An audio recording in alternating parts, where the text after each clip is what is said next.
woman in a drawing room in rural England at the turn of the 19th century. Mr. Bennet is reading a very good book while he waits for his wife, Mrs. Bennet. Oh, Mr. Bennet, we must have your attention at once. You'll never guess what's happened. My dear, I'm in the middle of a very good book. Can't it wait? No, this is very important. We must act right away. Is the barn on fire? If not, I can think of nothing else. The future of our daughters is at stake. Please listen. You're always reading a stupid book. Stop reading! I enjoy intelligent company, and there's none finer than to be found in my books. Think of our daughters. If we can't get them married, and married well, what's to become of them? Jane is almost 23 and still isn't married. Oh, she's just as beautiful as I was when I was her age, but far too diffident for her own good. If only she tried to catch a husband, she could have anyone of her choosing. And still no suitors as of yet for the other four. And who will want them? Lydia's far too wayward and fickle, and Kitty always so giddy and thinking only of her pleasures. Lydia and Kitty are young. Of course they're silly. No more silly than I was when I was their age. No, I wouldn't argue with that. Mary is a more rational girl, of course, but she's always far too busy reading to catch herself a husband. And yet she's too stupid to learn from what she reads. Oh, as for Elizabeth, she's far too independent and outspoken. No man will ever tolerate her impudence. I have nothing said against my Lydia. She is worth more than all the rest put together. Mr. Bennet, you must not say such things. You take a delight in vexing me. Have some compassion for my nerves. Not true, my dear. I have high respect for your nerves. I've heard you mention them for the past 20 years daily at least. You do not know how I suffer. What's to become of us? When you die, we lose everything to that dreadful Mr. Collins. And then what? Oh, if only we'd had a son, then we could pass the estate on to him and we'd be all right. Well, you would insist on having 5 daughters in a row. I did my best. Providence just decided to be improvident in our case. Anyways, did you hear that the Netherfield Park has been let at last? You want to tell me, and I've no objection to hearing it. Oh, my dear, you must have heard that Lady Lucas says that the park has been let by a young man from the north of England. Mr. Bingley, his name was, and he is single. Oh, think of that. A young English man with a grand wealth of 4, maybe even £5,000. What a fine thing for our daughters. How so? How could it affect them? How can you be so tiresome, Mr. Bennet? Of course you understand I plan to marry one of them off. Well,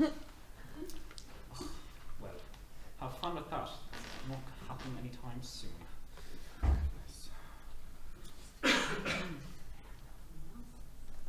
Well. Oh, what a horrid practice!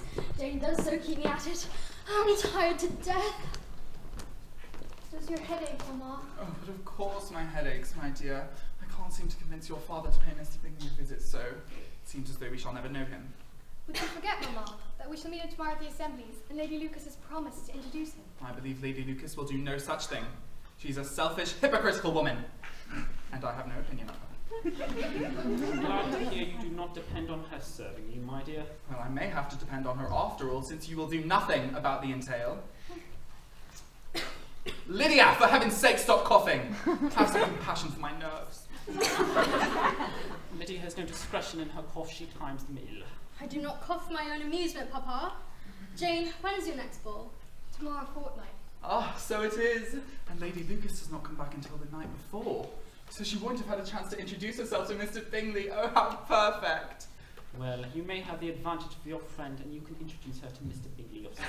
Impossible when I'm not acquainted with him myself. How can you be so teasing? I honour your circumspection, my dear. A fortnight's notice is certainly very little. But if we do not venture, somebody else will. And if you decline the office, I will take it upon myself. I'm sick of talking about this, Mr. Bingley. I'm sorry to hear that. But as I have made the visit myself, I'm expecting him very shortly. And he shall bring his party with him. What? You really have called upon him? Oh, my dear Mr. Bennet. It is very unlucky, my dear. But we cannot now avoid the acquaintance of Mr. Bingley and his party. Oh, you know, I was always so sure that you loved your daughters too much to pass up on such an acquaintance. Well, how pleased am I, and it was such a good joke that you should have kept it a secret from me. Yes, yes, well, I must get to the library. Lydia, you can cough as much as you choose. What an excellent father you girls have.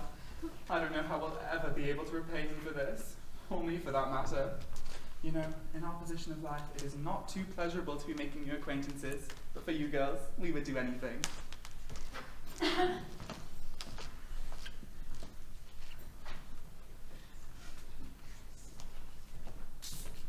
Mr. Bingley is here. Show him in, Harris, and speak to him all at once. Please come soon, Lizzie. Really, that is very civil of him. Uncommonly civil. I must make myself tidy. Mud and dirty petticoats. Oh, that would never do.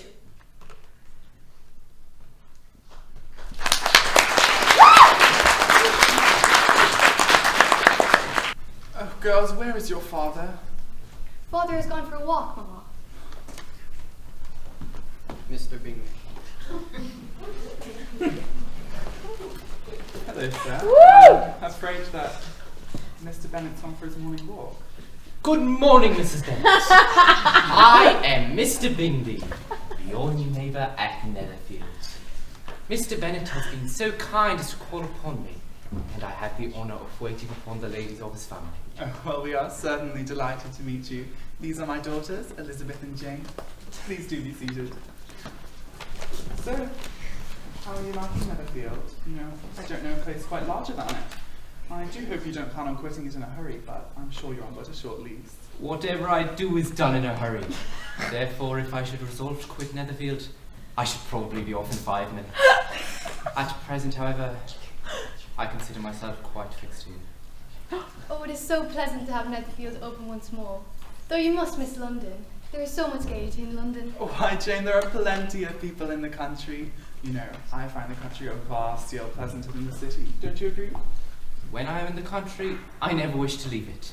But when I'm in town, it is pretty much the same. Each have their advantages, and I'm equally happy in either. Oh, well, that is because you have the right disposition. You know, I don't know a place quite larger than Netherfield. I know we dine with 4 and 20 families. Yes, there are many fine estates hereabout, Mrs. Bennet. Can you see Sir William Lucas's place from the garden? Ah, yes, there's a fine view of the chimneys from the terrace. You know, Sir William is one of our nearest and dearest neighbours. Such an agreeable man, and so genteel. Yes, yes. The surrounding countryside is very charming, Mrs. Bennet. Oh, well, we certainly think so, but you must have us for a ball at Netherfield sometime. I had already decided upon it, that as soon as my sister Caroline Bingley arrived and Mr. Lucas could make white soup enough, I should send out my cards. Oh, well, that is vastly good in you, Mr. Bingley. I look forward to it. I need to go. Goodbye. Oh, I'm very sorry. Goodbye, then.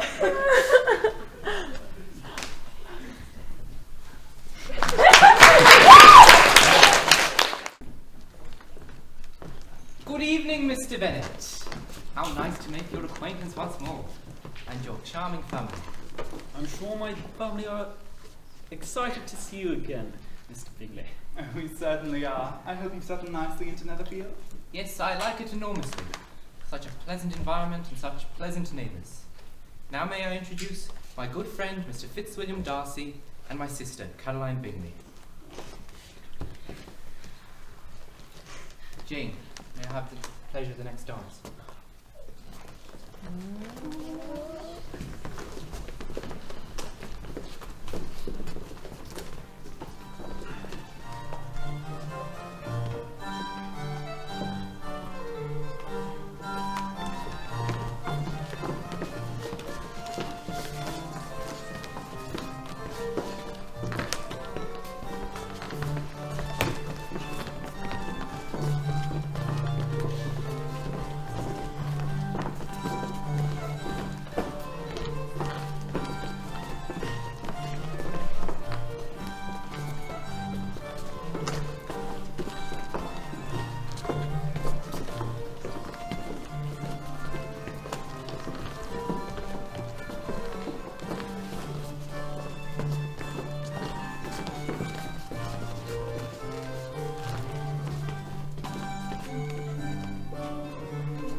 Jane, I propose we sit through the next dance quietly. Yes, it will be very pleasant. Oh, how prettily you've arranged the rooms, Mr. Bingley. Do you think so? I fear they were rather inconvenient for so large a party. Oh, I find them delightful. You always know just what to say, Miss Bennet. Oh, I fear that is not quite exact. I only try to see things in their best light, perhaps. That is just it. The rest of us, well, we rarely try to see things in that light. See, you have proved my point. You are too amiable, Miss Bennet. Not for tonight, Mr. Bingley. Everyone is of but one opinion tonight. There is but one point of view. You are giving nothing but pleasure. I wish it was so. Oh, isn't it wonderful, Mr. Bennet? Look how he dotes on our Jane. Yes, he seems a very pleasant young man, and obviously quite wealthy too. Oh, what a brilliant opportunity. Come, Darcy. You can't stand alone there all night. I must see you dance. You know how I detest dancing, unless it is with someone whom I'm properly acquainted. Besides, you are dancing with the only handsome woman in the room. She is the most beautiful creatures, I grant you.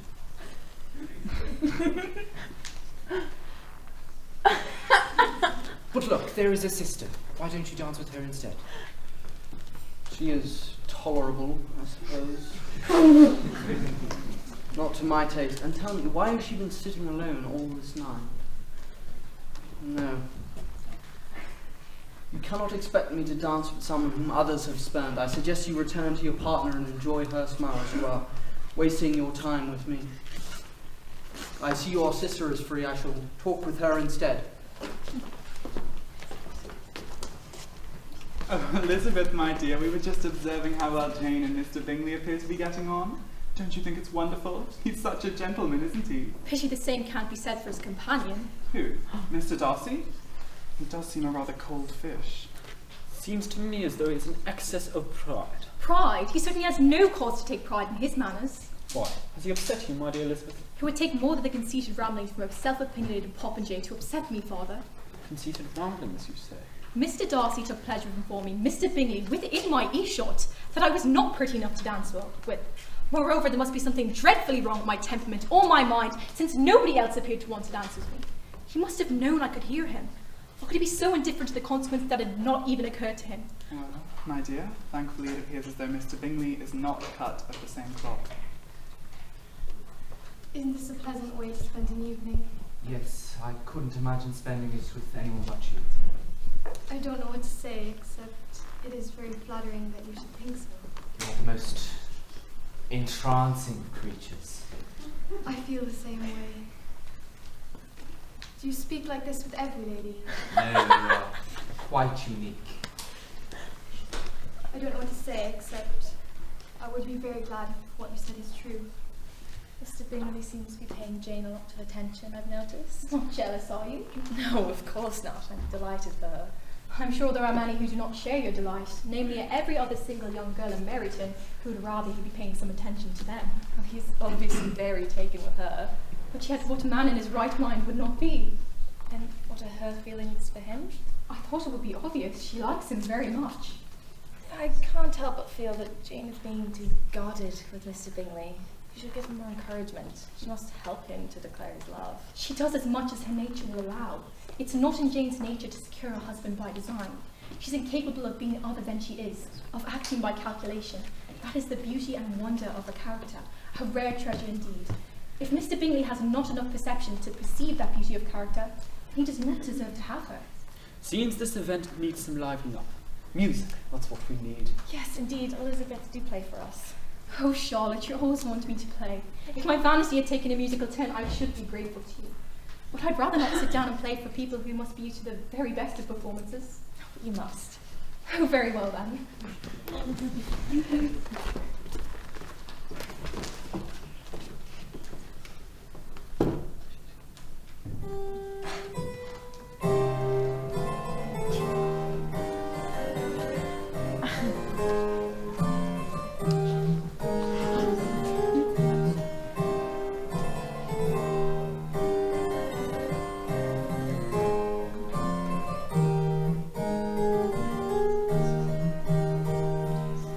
Come, Lizzie, let someone else show off now.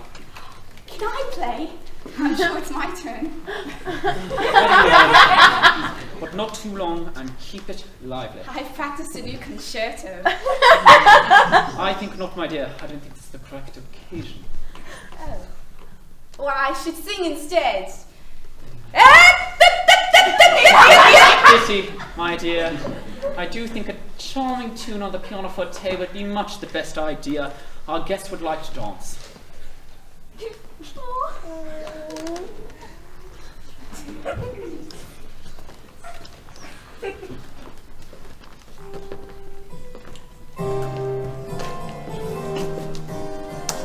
A charming way of spending an evening, don't you think? Certainly, if one enjoys primitive pleasures. They say that savages are very fond of dancing.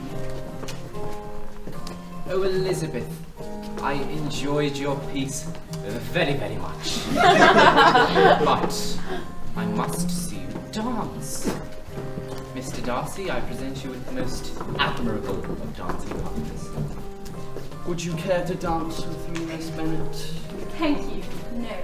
I assure you, Mr. Bingley, I have no wish to dance at this moment. And I'm sure Mr. Darcy doesn't either, particularly not with someone whom he was overheard to describe as not pretty enough nor elevated enough to grace his presence on the dance floor. If I said something of the kind, then I apologize for my bad behavior and lack of perception. Do not worry, Mr. Darcy. It's of absolutely no consequence to me.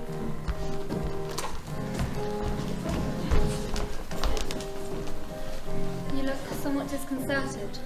No doubt you're irritated by the company here tonight, by the insipid entertainment and the noise, and the nothingness of these people, yet the self-importance. It's all very tiresome. I would love to hear your strictures on them. I was not thinking of them. What were you thinking of? I was thinking of the curious case a lively pair of eyes and a fine tongue can have on a man. Mr. Darcy, whatever do you mean? She's a remarkable lady, Miss Elizabeth Bennet. Elizabeth Bennet. I'm astonished. Astonished, yes. So am I.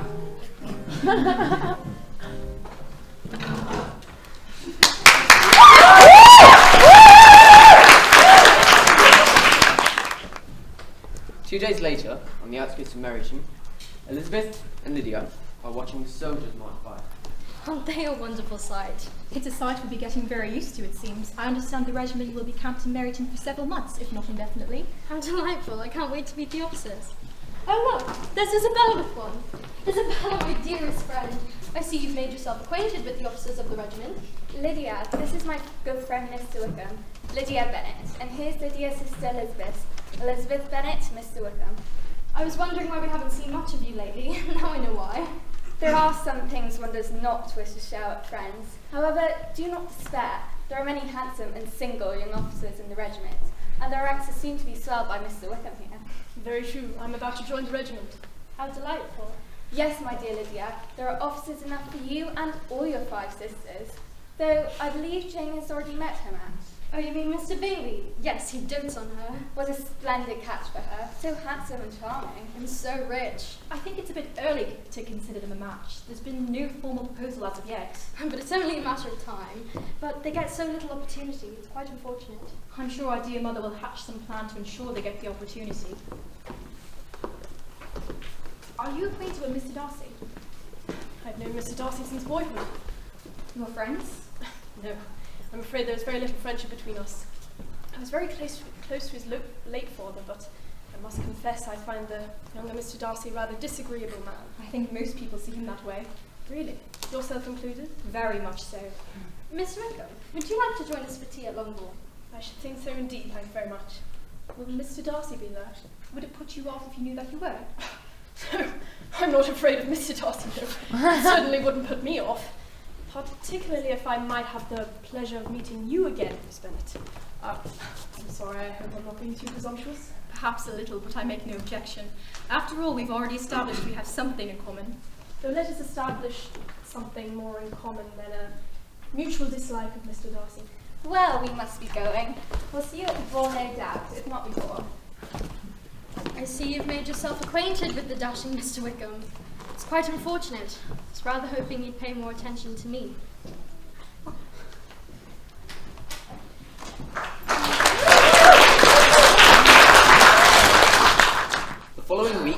Bennet home.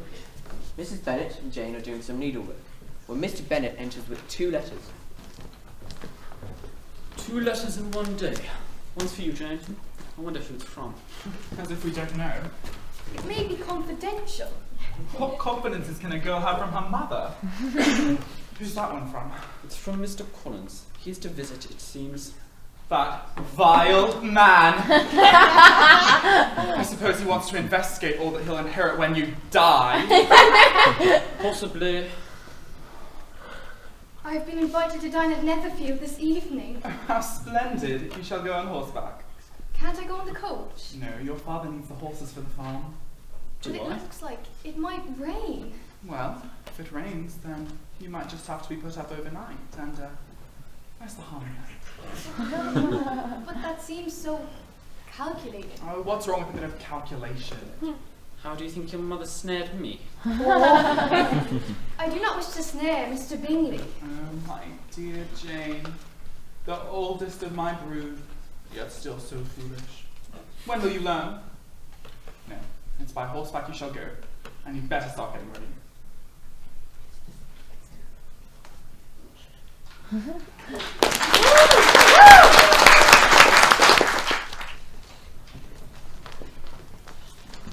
Later that evening, the Bennets are entertaining some guests. Pretty melody, Miss Bennet. Almost as pretty as the person playing it. And those are pretty words, Mr. Wickham. It's no wonder you're so very popular with the ladies. Popularity is a very transient thing, Miss Bennet, and has no value unless it assists in securing true affection. I'm simply a novelty at the moment, and once that novelty wears off, I am sure the attentions of the ladies will diminish. It's refreshing to hear such modesty. If I could hold your attention beyond the point of my novelty value, I should count myself a very lucky man indeed. You flatter me, Mr. Wickham. On the contrary, I have not the words or the wits to flatter them. Lizzie, why don't we play some country dances? Then we can dance. I'm sure Mr. Wickham would love to dance. I know I would. Is that everybody's wish, Lydia, or merely your own? I would be happy to dance with you later, Miss Bennet, but I think your sister deserves a rest after the exhilarating performance she has just given. But I want to dance now. Unfortunately, my sister has a tendency to believe that her wishes are shared by everyone. I think Lydia. I think it is very unsociable of you to monopolize Mr. Wickham in such way. I shall hold you to your promise of a dance later, Mr. Wickham. It will be my pleasure. Refreshments are ready to be served in the parlour. Come along now. Is Mr. Darcy still at Netherfield? Yes, he's been there for almost a month now. I wonder when he'll return to his estate. It is quite a large one, I believe. Yes, it is a very noble one. The Pemberley estate is renowned throughout England. Yes, I have heard of it.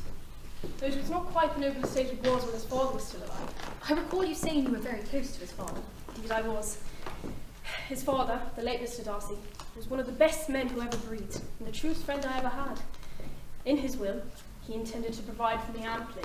Well, I thought he had done, but unfortunately, the living he intended for me was bestowed upon someone else. How could his will be disregarded? It was an informality in the terms of the bequest to provide me no hope from the law. Unfortunately, his son, Mr. Darcy, you find so disagreeable, chose to doubt it. But then, Mr. Darcy always hated me, possibly because he was jealous of his father's affections for me. This is shocking. He deserves to be publicly disgraced. Perhaps one day he shall be, but not by me. My regards for his father would not permit me to defy or expose him. Your sentiments do you great honour, Mr. Wickham. Though let us talk no more of Mr. Darcy. I would much rather talk to you.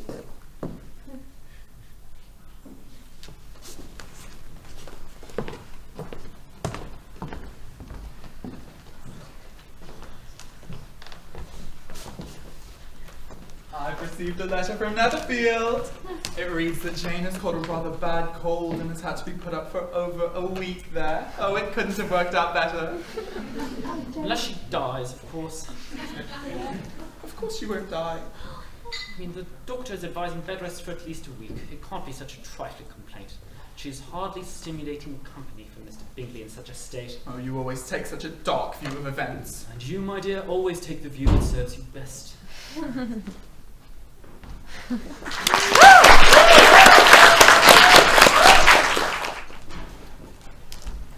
following day at Netherfield, Mr. Darcy and Caroline Bingley are drinking tea, when Mr. Bingley admits a slightly bedraggled Elizabeth. Good day, Mr. Bingley. My mother informed me Jane is ill. I thought I'd come and see how she is. Elizabeth, how pleased Jane will be to see you. How is she? Rather poorly, I'm afraid. The doctor says she has some sort of a cold or something. My dear Miss Bennet, have you had an accident? Your dress is so muddy. I had to walk from Meryton. Our coach and horses were not available. How unfortunate. Let me take you up to your sister at once. Please, excuse me. Well, she has certainly proven herself an excellent walker. But how nonsensical of her to be scampering about the country simply because her sister has a cold. Did you see the state of her hair? So untidy, so blousy. Well, I thought Miss Bennet looked remarkably well, and I think her concern for her sister does her great credit. Are they ready to go? Yes, they'll be down in a few minutes. Thank goodness. Having them both here has been simply unendurable. I thought you liked them. Or at least Jane. She's a sweet girl. I know you dote on her. But really, Charles, the Bennets are not the sort of people who fit in at Netherfield, don't you think? What's wrong with them? What's wrong with them? Can you really ask such a question?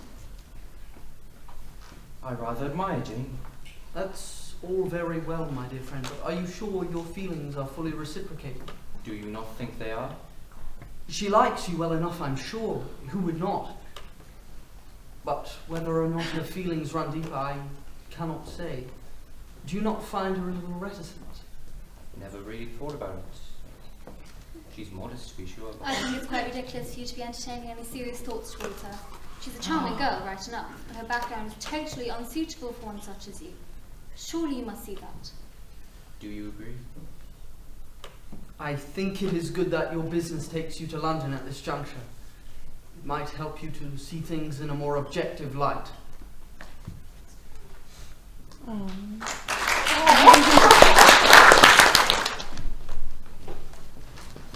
At the Bennet home, the much anticipated Mr. Collins arrives, much to the annoyance of Elizabeth. I have heard much about the charm and beauty of your daughters, and in this case, fame has fallen far short of the truth. Oh, that is very kind of you, Mr. Collins. I do hope that proves to be true, for else they shall be destitute. Yes. Oh, it may please you to hear that since I am to inherit this estate after the death of your husband, I feel but obliged to try to choose a wife from among your daughters. How very considerate of you, Mr. Collins. I do hope you find one of them suitable. Yes, I believe Jane, your eldest. She seems like just the sort of girl I'm looking for. Ah, well, I'm sure she'd be very flattered to hear that, but unfortunately she's already expecting a proposal from Netherfield. Oh. I see. What about Elizabeth? Oh, well, she doesn't. Splendid! She will do admirably. I'm sure she has all the right qualities, and it's very important to make the right decision. Oh, most splendid indeed. Shall I call her now? Yes, I believe there should be no further loss of time, as my leave of absence only extends to the coming Saturday. Elizabeth, my dear. Mr. Collins has something very particular he'd like to say to you. My dear Mamma, I was just going away myself. I insist upon your staying and listening to Mr. Collins. Jane?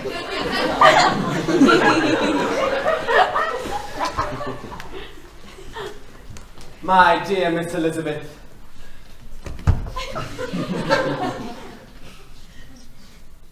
It must please you to hear that I am to ask you to be my companion in life.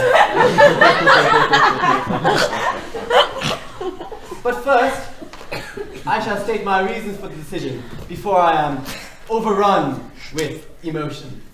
One moment.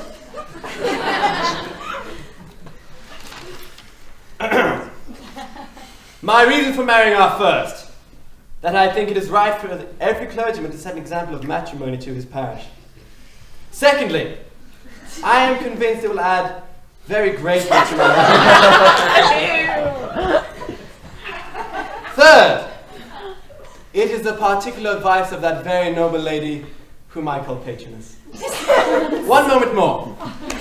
It remains only to be told why my views are directed towards Longbourn instead of my own neighbourhood.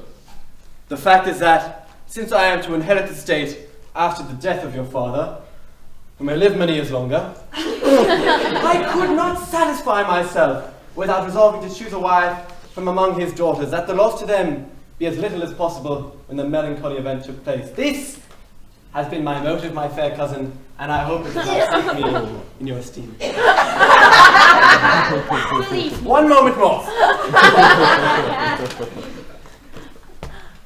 And now, nothing remains for me but to assure you, in the most animated language, of the violence of my affection.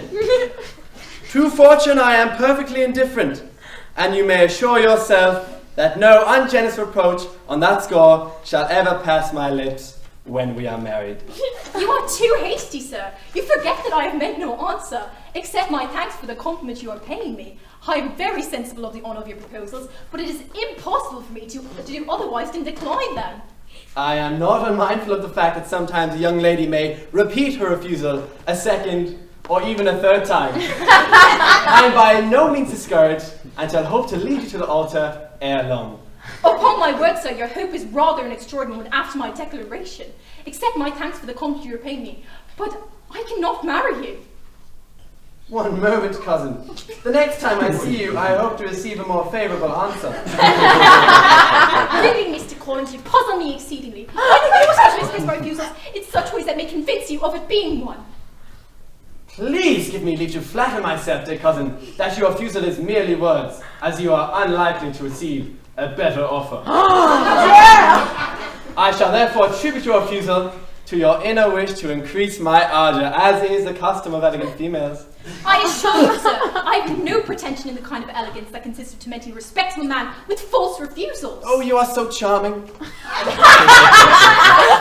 I am convinced that when sanctioned by the authority of your parents, our union will be a most blessed one.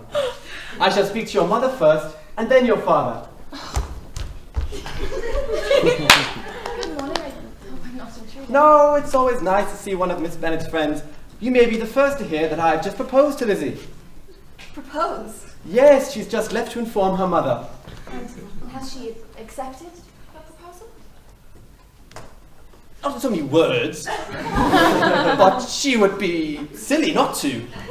Yes, of course, but I thought that... Oh, Mr. Collins, please pay no heed to what Lizzie is saying. She can be so headstrong and foolish at times. Headstrong and foolish? Really? These are not very desirable in a wife. What I mean is that she can be headstrong and foolish in matters such as these alone. I assure you she will be straightened out. You mean she was truly serious in her refusal? She doesn't know what she's saying. I shall speak to her. Understood? I am becoming somewhat perturbed by this turn of events. If she is indeed headstrong and foolish. Mr. Collins, you must not be offended by Lizzie's refusal. I'm sure she's greatly honoured by a proposal from such a fine and distinguished man. What one would not be? Thank you, Miss Lucas, but...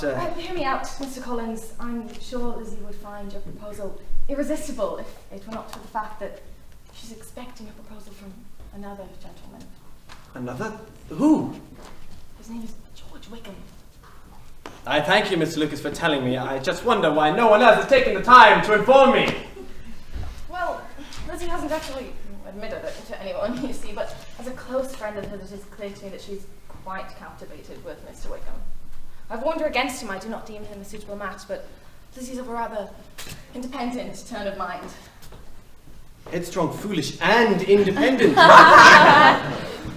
Seems I have made a lucky escape. My dear Lizzie, your mother informs me that unless you marry Mr. Collins, she will never speak to you again. Oh, Father. On the other hand, I will never speak to you again if you do. Oh, Father. So you see, you face an unhappy alternative either way. Oh, Father. Mr. Bennet! How can you say that? You promised you would insist she marry Mr. Collins. My dear, I ask two favours of you. Firstly, you will allow me the use of my understanding of the situation, and secondly, the use of this room undisturbed. I need to rest. Goodness, this is all too much to bear. Oh, Jane, Jane, thank goodness. Oh, I can't seem to... What's the matter? Why do you look so... Who's the letter from? It's from Caroline Bingley. She says she does not expect Mr. Bingley to return to Netherfield. Not return? Has something happened to him? She says he's been seeing a lot of Georgiana Darcy, Mr. Darcy's sister. who, according to Caroline, is without equal beauty, elegance, and accomplishment. The wickedness of it all. How can Mr. Bingley be so deceitful? Can this really be true? It is Caroline Bingley who is being deceitful. It's simple wishful thinking on her part. My dear Jane, nobody who has seen you and Mr. Bingley together could doubt his affection for you. Yes, she's right. He still loves you. Go to London and speak to him, my dear. No. There must have simply been an air of fancy on my part. Mr. Bingley has known Georgiana Darcy far longer than I. It is no wonder he loves her better. Jane, my dear, don't give up. Go to him. Speak to him. I'm a little tired now. Please excuse me. Jane, my dear. Oh, this is unbearable. Unbearable! You! At least she has the excuse that this was none of her doing, but you! How could you pass up a man such as Mr. Collins? He was our chance, Elizabeth. But it's not too late. You can go to him and speak to him, please. Well, it seems that all's well ends well. Miss Elizabeth, you should have told me for your feeling for Mr. Wickham. Huh? Mr. Wickham. I'm sorry, I should have kept it a secret, but surely you must have been aware that Miss Elizabeth is expecting a proposal from Mr. Wickham. Elizabeth and Mr. Wickham? Has everyone gone mad? Why, only today I heard that Mr. Wickham had become engaged to Miss King, the one whose father died and left her a grand sum of £10,000. Oh, Elizabeth, I'm so sorry. There's no need to be. I never said I was in love with Mr. Wickham. Of course you didn't. How could you possibly be in love with someone with such few prospects in life? And how can I blame a man in such an unfortunate position as Mr. Wickham if he seeks someone with more prospects than I have to offer? This is all very confusing. But you may be the first to hear my good news. Miss Lucas and I are on our way to her parents to discuss the prospect of our future together. Yes, Miss Lucas and I are to be married.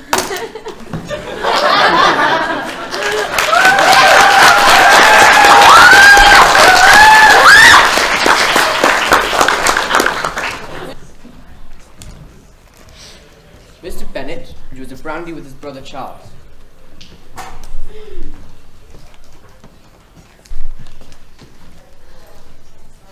So Elizabeth is at the Rosings vicarage with Charlotte and her new husband. Yes, she's been there almost a week now. You'd think with so many women around the house, her absence would almost go unnoticed by me, but I do miss her, Charles. She's the liveliest mind of any woman I know. She's the only one of my daughters with whom I can really have a stimulating conversation. I dread to think of the day she gets married. One shouldn't be so dependent on a daughter for one's comfort, but I just can't help it, Charles. She leaves a great big void around the house when she's not around. Well, I'm afraid you might have to suffer on parting from the dear girl, as it is my intention to invite her on our excursion to Lake District this summer. I would like to offer grounds for objection, but I can think of none.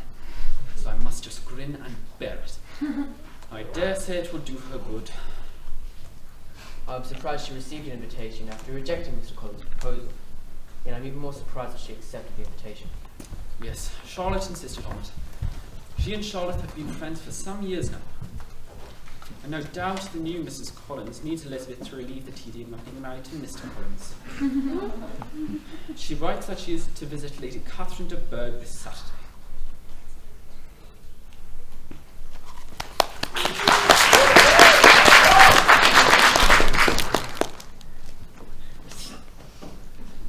At the Rosings garden, Elizabeth, Charlotte, and Mr. Collins are admitted to the drawing room, where they are greeted by Lady de Bourgh and her daughter Anne, a pale and spiritless young woman. My dearest friend, it saddens me to hear that Mr. Wickham is engaged to Miss King. Indeed, I cannot pretend to not be taken aback. I had not heard. Obviously her fortune is his own and his own. Obviously. Thank you for inviting us all, Lady Catherine. We are deeply honoured by such condescension.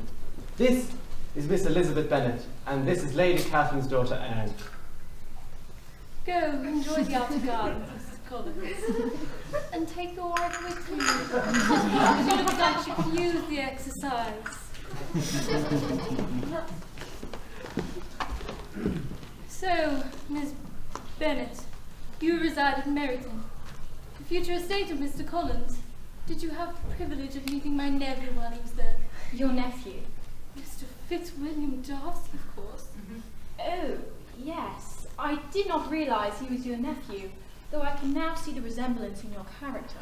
You do us both great honours, Bennet. I believe he is a fine young man, is he not? He certainly made a deep impression on all at Meryton. There are few to equal his measure.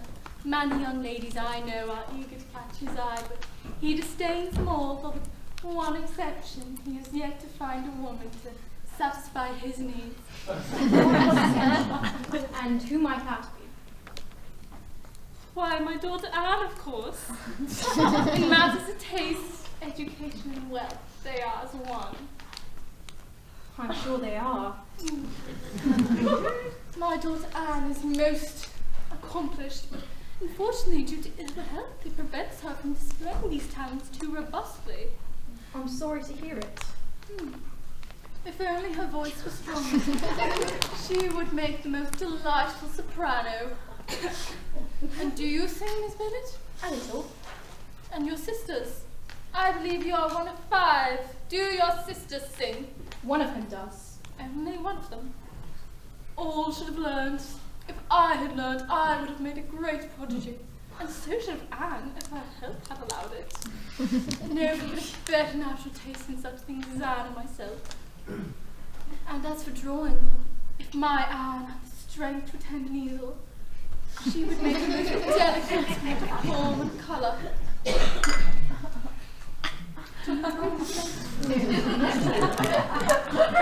Surely your governess gave you instruction in drawing. We had no governess. No governess. In a household of 5, your education must have been sadly neglected. No, not really. Nonsense. Aunt Catherine, Anne. My darling.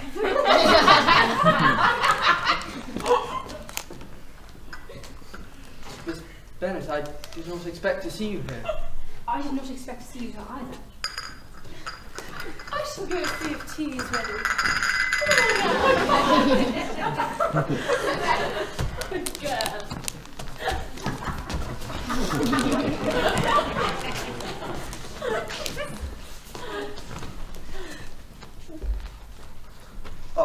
You and your family well? Quite well, thank you. We were all quite surprised when you quit Netherfield last November. So soon after Mr. Bingley's departure. He and his sister were well, I hope, when you left London. Perfectly so, thank you. Is Mr. Bingley intending to return to Netherfield? I cannot say, but I would not be surprised if he decides to sell Netherfield should a suitable offer arise. I see. Perhaps sometime you can enlighten me as to Mr. Bingley's sudden loss of interest in Netherfield and his friends at Meryton. When you say friends, I presume you refer most particularly to your sister Jane. His manner of breaking off associations with my sister was inconsiderate, to say the least.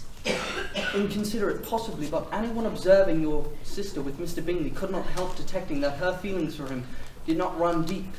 In the end, he realized this for himself and did what any gentleman would do in the circumstances. And was that your view on the situation between them? Her indifference was there for everyone to see. It was not I alone who detected it.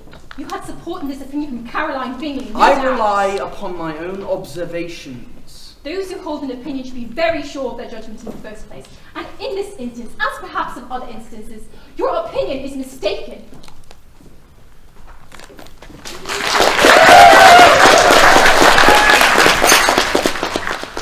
On the road outside Meryton, Lydia is walking when she encounters Mr. Wickham. Miss Bennet, what a pleasure to see you again. Mr. Wickham, and how is Miss King? Miss King? I'm not sure. I haven't spoken to her for some time. But I thought you were to be married. We were briefly engaged, but alas, it was not to be. How unfortunate. Unfortunate. For whom? For her? I think not. And for me, I'm not complaining. I believe we have both had a lucky escape. So, is there anyone else in your life? Anyone special, you mean? No, I'm quite free. And how about you, Miss Bennet? Do you still have the officers chasing after you? No, not at the moment. Then we are both free. How splendid! May I ask what you plan for this evening? Nothing in particular. I cannot help feeling that fate has brought us here together today. Do you think so? I do indeed. Why, only last night I was thinking about you, and suddenly, here you are. You were thinking about me. To tell the truth, I've been thinking about you a great deal.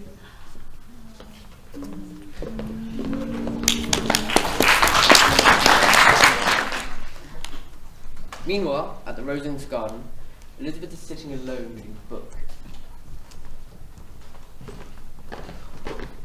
Oh, Mr. Darcy. Mr. Collins and wife are not here at the moment. I know, it's you I've come to see. Me? What business could you have with me, Mr. Darcy? I've been waiting some time now for an opportunity to speak to you, Miss Bennet. Since that time I heard you play and sing at the piano when you upbraided me for my discourtesy to you. I found my thoughts returning to you constantly. When I looked into your eyes, they affected me in a way I've never been affected before. And when you stayed at Netherfield, when I observed you tending to your sister's illness with such devotion and consideration, I found myself warming to you even more. Mr. Darcy, you astonish me with these declarations. I had no idea. I've tried hard to keep it hidden. I've always despised the kind of lovesickness that allows men to make fools of themselves and forget their duties and their station in life, and I did not wish to succumb to it myself. Even saying these things to you now goes against my better judgment, but I find it is no longer within my power to resist. Despite your inferior background and your family's embarrassing behavior in polite society, I can no longer deny my feelings for you. Sir! I do not understand why you think so ill of me. I have every reason in the world to think ill of you. Your treatment of Mr. Wickham was enough to decide me against you. Then you ruined the happiness of my most beloved sister by trying to turn Mr. Bingley against her. You cannot deny that you, with the help of Mr. Bingley's sister, have been the principal means of driving them apart. I will not deny that I did everything in my power to separate my friend from your sister. I think it is right that I should. And in that regard, I have been kinder to him than to myself. Not only was your sister's background unsuited to him, but it was apparent from my observations of her that her feelings for him were at best superficial. So I do not think I have ruined anyone's chances at happiness but my own. Quite the contrary, I believe I helped save them both a lot of unhappiness. You could not be more wrong, Mr. Darcy. Because you were unable to see the delicacy of my sister's feelings simply shows what an insensitive and unperceptive man you are. And it's obvious that Mr. Bingley's regard was equally as strong. If it was so strong, do you think I could have turned him away from her? If you had told him you'd mistaken my sister's regard for him, then yes, he would have listened to you. His so-called friend. And being the gentleman he is, he would have desisted his attentions where he felt they were not entirely welcome. The devious and unprincipled can play havoc with people's sentiments when it pleases them. And this, I think, is exactly what you've done. You may think of me as you wish, Miss Bennet, but I will not accept your description of me as devious and unprincipled. Whatever you may think, I acted in the best of motives. If I was mistaken in the premise of my actions, then I deeply regret it, but it was not for lack of principle. Then what you call your treatment of Mr. Wickham, is that an example of your principles? I do not wish to discuss Mr. Wickham. No, I'm sure you don't, for how in the name of friendship can you defend yourself there? I shall tell you something I have told few people. The position which Mr. Collins now holds in the church is the position my father intended for Mr. Wickham. Mr. Wickham in the church? I see you find it as difficult to conceive of as I have always found it, and indeed, after my father's death 5 years ago, Mr. Wickham told me he had no wish to take orders in the church, and would prefer to study law. I settled £3,000 on him for this purpose, and he resigned all claim to assistance in the church. Go on. For 3 years I did not hear from him. He said he'd lost his money in a business venture. I later discovered he'd gambled it all away. He said he now wished to be ordained in the church as my father had originally intended. I agreed to give him another £1,000 in return for a promise that he would not bother me or my family again. A year later he came to me to plead for money, having quickly frittered the £1,000 I had given him. When I refused him, he went straight for my sister Georgiana, a sweet, innocent and trusting girl who was then only 15 years old. He succeeded in persuading my sister Georgiana that she was in love with him. How do you know his feelings for her were not genuine? Because Mr. Wickham has never displayed interest in any woman where there was not a fortune to be had. But I can see I'm wasting my breath on you, Miss Bennet. If you will insist on doubting me, then perhaps nothing can persuade you. Good day, Miss Bennet. I am indeed sorry that I have troubled you with my offensive proposal, and I assure you I shall cause you no further offence.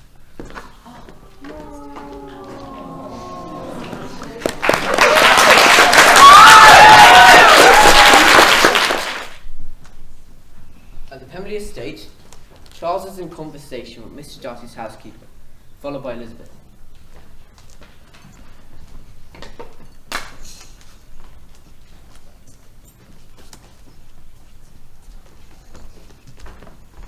Elizabeth, I'm so glad you agreed to accompany me to the Pemberley estate. Is it not exceptional? It is indeed, Uncle. Thank you for showing us around. It is indeed a very grand place, and you're very fortunate to be housekeeper here. I am indeed. I'm particularly fortunate having the best master one could wish for. Do you mean Mr. Darcy? Who else could I mean? I don't mean to be discourteous, but I've always understood Mr. Darcy to be a man of rather sullen disposition. Mr. Darcy, never. Those who believe so are those who do not know him well. He's the finest man that we've ever known. Oh, Mr. Darcy, I was told you would not be arriving until tomorrow. My aunt and uncle insisted on visiting Pemberley as we were passing close by on travels. If I knew you were here, I would not have come. I would not wish to embarrass you. I'm not embarrassed by your presence here, Miss Bennet. I'm honoured by it. That's very gracious of you, Mr. Darcy. To tell the truth, I came a day early because I heard you were in the area and I was hoping to see you. Mr. Darcy. No, please, there is something I must tell you. A few months ago, I took the chance to let you know that I was in... I'm so sorry to intrude, my lady. There is very urgent communication for you. Your lodging house had a true to be found here this morning.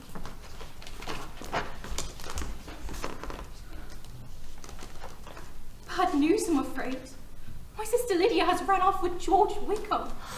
The commander of his regiment, Colonel Foster, has found a note saying they've eloped in Scotland to marry, but has managed to trace them no further than London.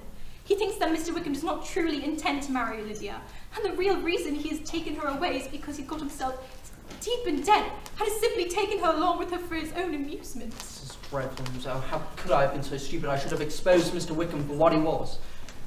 If I'd done so, none of this would have happened.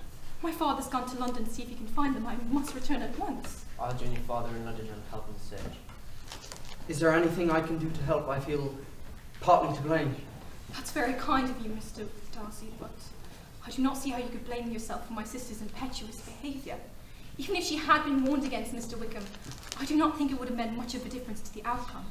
My sister has always been easily swayed by gentlemanly charm.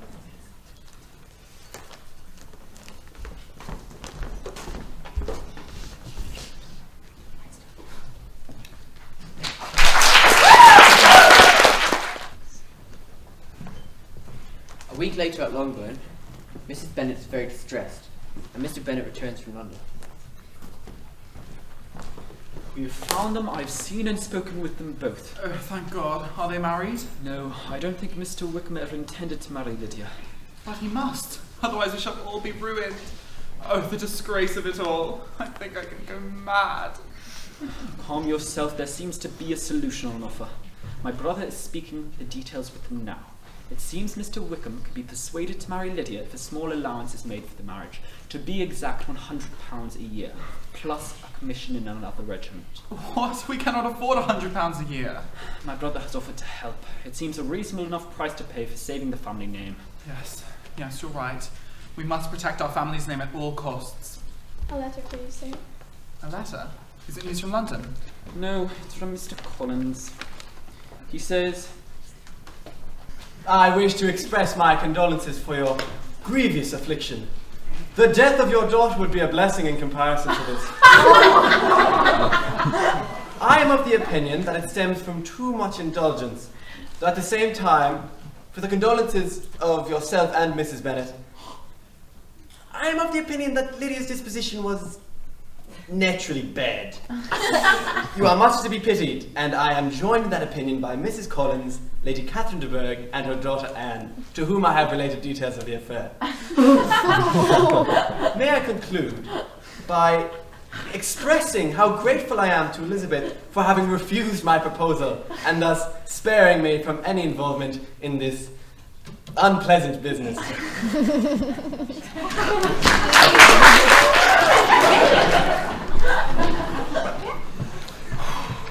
Oh, now everyone shall know. Oh, we're ruined. Not if we can get Lydia and Wickham married. Oh, to have my Lydia married to such a wicked man. I find Mr. Wickham quite amusing, really. I would not object to having him as a son-in-law, if we could afford him. At least he's not dull. Besides, I thought you found him quite charming. That was before he ran off with our daughter. He's not good enough for her. I think they suit each other rather well. Let's be realistic, my dear Mrs. Bennet. Our Lydia is something of an adventuress herself, and you could be more suitable for her than an accomplished adventurer.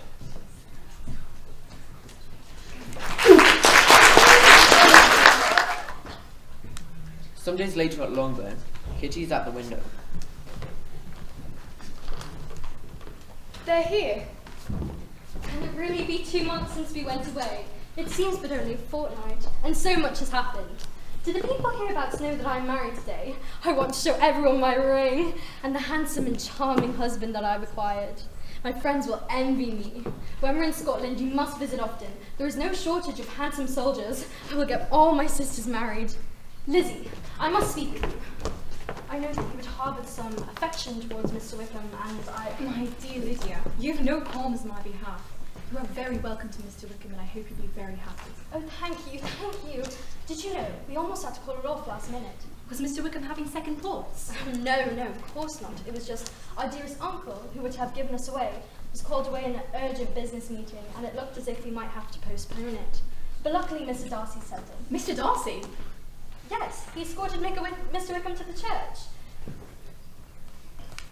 Your secret is safe with me. Thank you. Mr. Darcy, escorting Mr. Wickham. How can that be? Unless...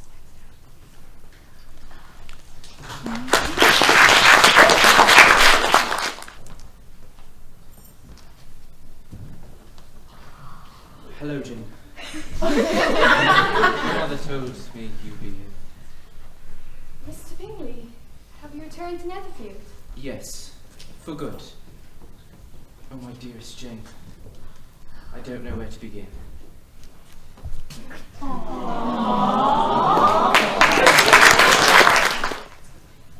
In the Bennet's drawing room, Lady de Bourgh shows herself in, unexpectedly, in a foul mood.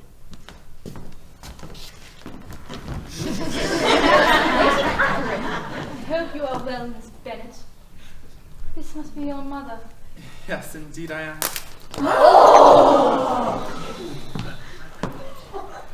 I require a word with your daughter, alone. With Elizabeth? Eve. Yes, of course. Miss Bennet, I shall get straight to the point. Word has reached me that not only is your sister on the point of being advantageously married, but that you also were to be united with my nephew soon afterwards. And from whom did you hear this report? That is of no consequence. Particularly as I know it to be a scandalous falsehood. Then why are you here? Did you know that Mr. Darcy is engaged to my daughter? Your daughter? Anne? Precisely. So, what do you have to say about that? Only this. If he is engaged to your daughter, then you've no reason to suppose he will make an offer to me. Their engagement is a different kind. Right from infancy, they were intended for each other. It was his mother's favourite wish as well as mine. Has Mr. Darcy agreed to this? Not in so many words, but he knows what his duties are. But if Mr. Darcy feels he is not by honour, nor inclination, nor even duty to marry your daughter, then is he free to make his own choice? And if I am that choice, then why should I not accept him? Because honour, decorum, and decency forbid it. You are of inferior birth and background, and are wholly unacceptable to the family. Not only is it in your best interest, yes, Miss Bennet, your best interest, for you shall be shunned by all his family and friends. Well, if so, he must be the first to realise it. And if it does not bother him, why should it bother me? I wonder if he knows about your sister's infamous elopement. I shall tell him. I think he may already be aware of it. And do you think he could have such a girl as his sister, and ruin the Darcy name and the estate of Pemberley? Do you really believe that such a promise from me will send him into the arms of your daughter? You must be terribly foolish and naive to believe that. How dare you! You are testing my patience! And you are testing mine!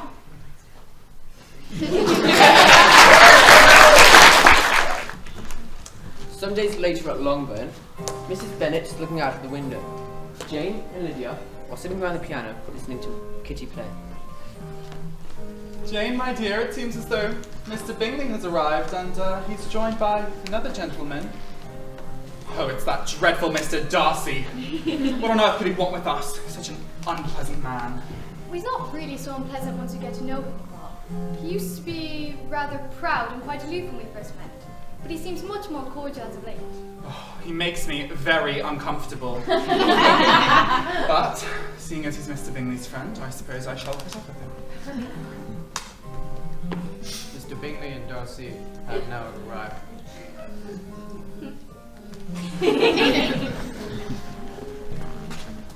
Mrs. Bennet, I have some business I wish to discuss with your daughter, Elizabeth. Is she here? I think so. I shall see. Though what business you could have with her, I cannot imagine.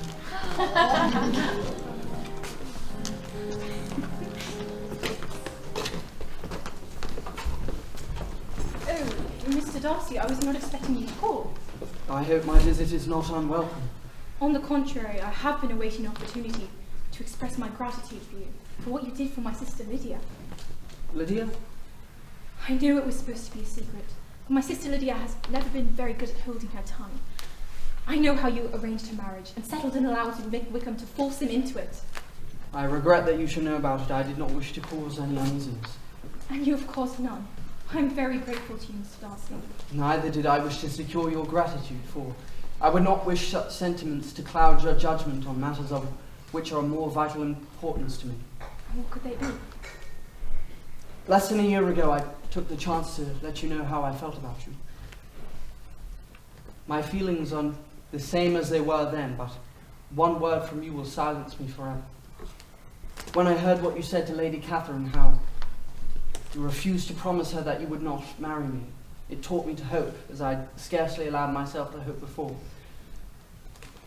I knew enough of your disposition to know that had you been absolutely and irrevocably decided against me, you would have acknowledged it to Lady Catherine with the frankness and openness that you've always shown before. You know enough of my frankness to believe me being capable of so. After abusing you so abominably to your face, I hardly could have shrunk to abusing you to Lady Catherine. I just hope you can forgive me for all I said to you that day I rejected your proposal. It was nothing I did not deserve. My behaviour to you at the time was unpardonable, and you were right to point it out. Let us not fight for the larger share of blame. The conduct of neither was beyond reproach. Let us put us all behind us. No, I shall keep those words with me always, for without them I might still be living in ignorance of all that is best in the world. You showed me how ill-founded was my pride, and how sadly I was lacking in the qualities necessary to please a woman worthy of being pleased.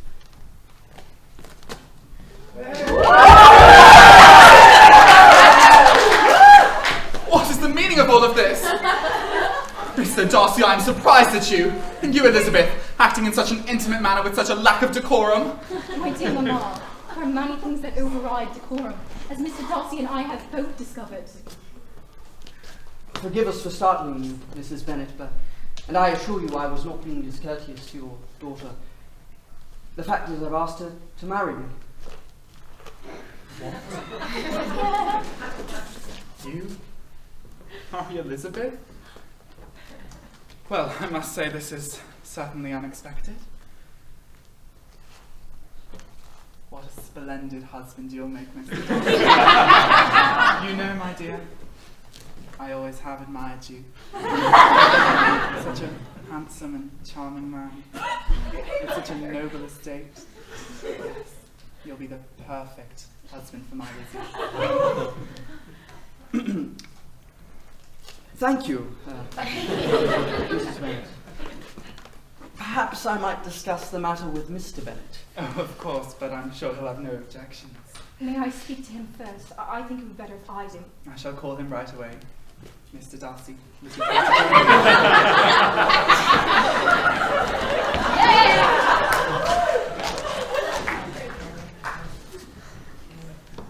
My dearest Elizabeth, your mother informs me that you and Mr. Darcy wish to marry. Can this be true? Yes, Father. Well, I'm flabbergasted. I could not think of a man less suited to you. I assure you, Father, Mr. Darcy and I are ideally suited. I was once prejudiced against him, just as you are, but Mr. Darcy is a man much misunderstood. I should not be telling you this, but it might help you to see Mr. Darcy in a better light, to know that it was he who saved this family from disgrace. It was he who forced Wickham's hand, settled his debt, gave him a new commission and an allowance. Well, I thought my brother had provided for that. No, he was sworn to secrecy by Mr. Darcy, as he did not want to secure anyone's gratitude for his actions, least of all mine. It's enough to shake one's faith in human nature. Such selfless behaviour makes me feel uncomfortable. I've always placed my trust in people on an awareness of their self-interest. I'd much rather be dealing with someone as nakedly selfish as Mr. Wickham, who I think shall always be my favourite son-in-law. But if you wish to marry Mr. Darcy, I shall not stand in your way. Though I must confess, I would hate to see you depart from this house. My dearest Elizabeth, you've no idea how much I miss you in your way.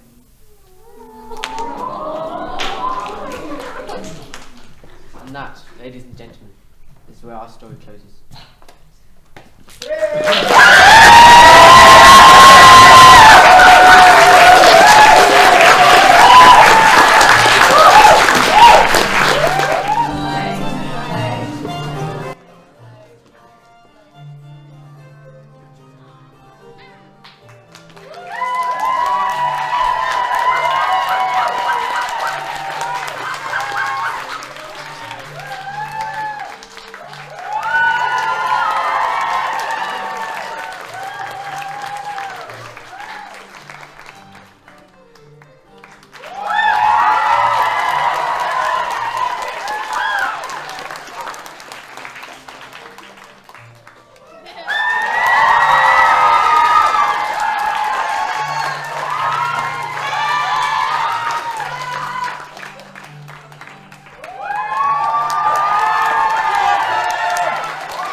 Colin, get in there. We're in a post-credit scene. Behind the scenes. After A little bit of behind credits. the scenes. Oh my god!